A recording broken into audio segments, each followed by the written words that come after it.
अस्सलाम वालेकुम वरहमतुल्लाहि वबरकातुह।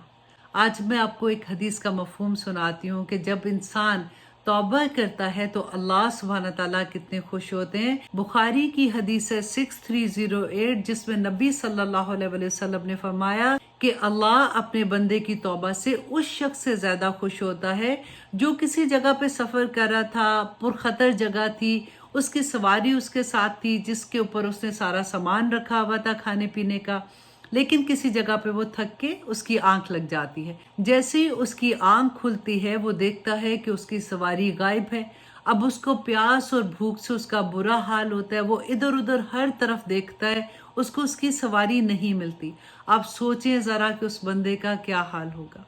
वो भूख और प्यास से निढाल इधर उधर फिर रहा होता है, अपनी सवारी देखता है, उसको उसकी सवारी नहीं मिलती है। वो फिर एक साए तले बैठता है और उसकी आंख लग जाती है, और जैसे ही उसकी आंख खुलती है तो देखता है कि उसकी सवारी पूरे सामान के साथ उसके सामने खड़ी है।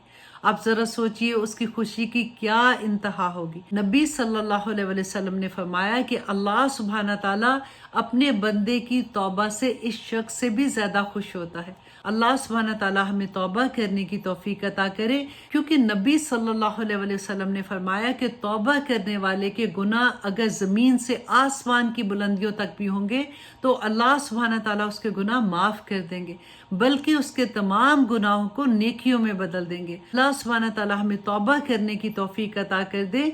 आमीन सुम्मा आमीन। अस्सलामु अलैकुम वरहमतुल्लाहि वबरकातुहू।